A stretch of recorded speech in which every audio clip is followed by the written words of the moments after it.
கலி cricketer Mumbai vs Punjab. ஒரு side சூரியகாமை அதை அடிக்க, இன்னொரு சைடு அஜிதோஷ் சர்மா எங்கேருந்தையா வந்திருக்க. அவரை பற்றி ஒரு நிகழ்வு ஒன்று சொல்கிறேன். அவர் வந்து 11 பால் நம்பர் அடிச்சிருக்காங்க. யுவராஜ் சிங் 12 பால் நம்பர் அடிச்சிருக்காரு. அஜிதோஷ் சர்மா லோக்கல் டொமஸ்டிக்கில் 11 பால் நம்பர் அடிச்சிருக்காரு. அந்த மாதிரி ஒரு மனுஷன் என்ன பேட்டிங்க. ஒரு செகண்ட் மும்பை கீழே தான் மேட்ச் இருந்துச்சு. கடப்பாறை மும்பை பேக்னு சொல்லலாம்னு எல்லாம் காத்திருந்தோம். அஜிதேஷ் சர்மாவும் சசாங் சிங் வந்து வேற லெவலில் கொண்டு போனாங்க. 2 பேரையும் பாராட்டியே ஆகணுங்க. பட் கடைசியில் பும்ரா இந்த பாண்டி என்ன பண்ணாருன்னா பும்ராட்ட ஃபஸ்ட்டே கொடுத்தாரு. அது பலன் கிடச்சிச்சு. 2 விக்கெட் கிடச்சிச்சு. கடைசியிலையும் பும்ரா தாங்க வந்து போட்டாரு. ஹார்திக் பாண்டியா அவர் மேலே தப்பில்லைன்னு சத்தியமாக எனக்கு தெரிலங்க. டீம் சரியில்லை, இல்லை அவர் மேலே தப்பா எனக்கு தெரில. எல்லாரும் என்ன சொல்கிறாங்கன்னா இந்த துஷேராவை கொண்டு வாங்கன்னு சொல்லியிருக்காரு.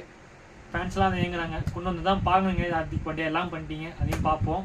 மும்பை இஸ் பேக்குன்னு சொல்கிறேன். இருந்தாலும் இந்த வீடியோ பிடிச்சிருந்தா